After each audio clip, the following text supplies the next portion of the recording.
barbecue family. Thank you guys for tuning in to another episode on our channel. Today, we're going to show you how easy it is to grill one of the most important foods to serve in the summertime, the trusty, tried and true beef burger. They are one of the most beloved foods on everyone's favorite food list. So it's about time you learn how to grill them properly. Properly being the key word here. We have seen so many burgers not truly reach their full burger potential because the person who's grilling them just doesn't know what the heck they're doing. Take our burger advice and we promise you, after watching this video, you will only be making juicy, delicious burgers from here on out. And we always keep our promises. I do. I don't know about you, honey. Excuse me, what are you talking about? You promised that you wouldn't tell Mom and Dad that I broke the VCR during that summer I watched The Wedding Singer nonstop. Buddy, that was obvious. You were the only one watching it. They knew you did it. Anyway, let's get this video started, everybody. You guys remember when Adam Sandler movies were actually good? Oh! Step 1, selecting your meat. Ask your butcher for ground beef that is known as 80-20. Which means 80% beef and 20% fat. You might be thinking, well, Maddie and Kiki, 20% fat sounds like a lot of fat. But don't worry, a lot of the fat actually gets rendered down and melted out during the actual cooking process. The fat is required to make the burger juicy and delicious. So take our word for it and save yourself from going with a leaner mixture of ground beef and then chewing and gnawing your way through a dry, tasteless burger. If you prefer to purchase your meat at a grocery store as opposed to a butcher shop, that's not a problem. We just suggest mixing a package of beef with a package of ground pork since pork is fattier.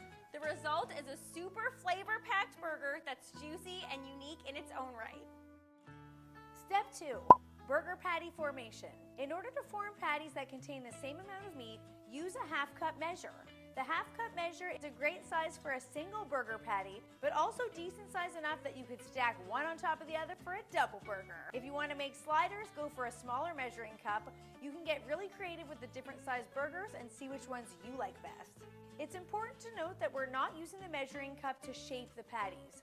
Shaping the actual patty just involves putting a wad of meat into the measuring cup, making sure it's filled, and then dumping it out into your hand to start the actual shaping process. We like doing this by hand so you can ensure the meat is not being overworked or smashed down too tightly into a burger press. Lightly form the patty quickly, making sure not to squeeze the meat, as over squeezing makes for a burger that's chewy and tough. Okay, our patties are all formed and they're ready for the dusting of seasoning.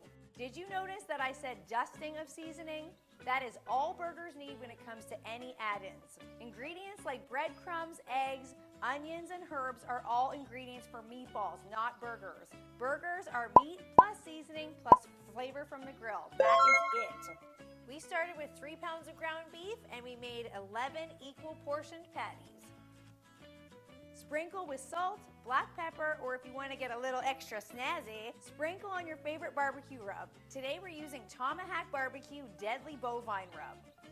Lightly press the seasoning into the meat so that it sticks on. Now let's head on over to Matt at the grill so we can get grilling these burgers. Step 3, setting up your grill to make the best burgers you've ever had. Turn on all the burners on your grill and set them to high heat. We know this scares people, but trust us, the goal with burgers is to get them on and get them off in a timely fashion. We don't want them sitting on there for hours. That just results in dry, flavorless burgers. We say high heat instead of a specific temperature because every grill is created differently and different variables affect temperature of the grill, like outdoor temperature, whether you have an old grill or a new grill, and even wind can affect grill temperature. So just crank yours up as high as it can go. Close the lid and allow the grill to preheat for 10 to 12 minutes. After that time has gone by, get your grill brush and clean your grates.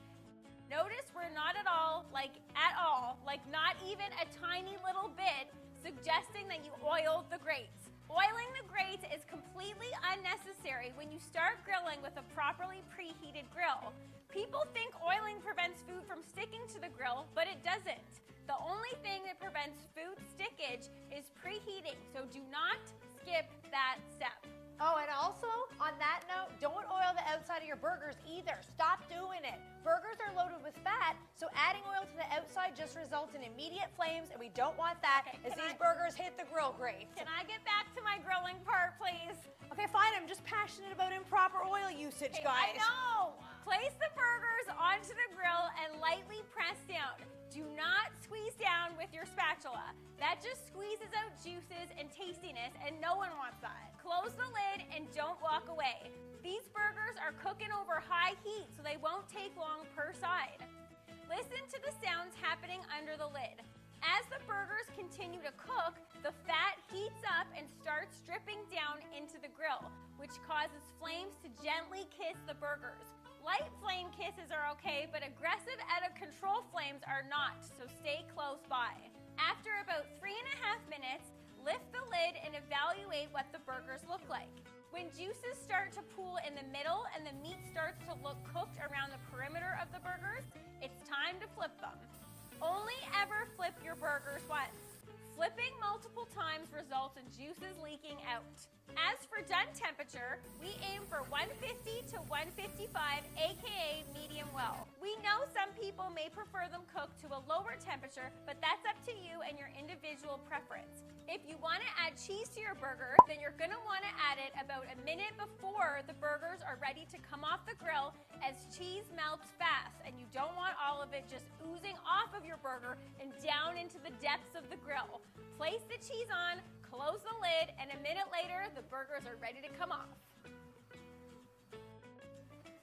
That's really all it takes. 3 easy steps and you'll be making the juiciest grilled burgers you've ever had. Ooh, I can't wait for this bite. Okay, wait. Before I give Maddie this juicy hunk of burger, we'd love for you to smash and like that button if you enjoyed this barbecue tutorial. And don't forget to hit that subscribe button so you don't miss any of our upcoming videos. We got tons and tons of videos. We're going to be doing grilled pork chops, skewers, and this and... Ow! You bit me! Did I? No, just kidding. Let's get our groove on. Yeah! Thanks for watching, Barbecue Family, and don't forget to subscribe. And we hope to see you this Friday on our weekly barbecue live stream.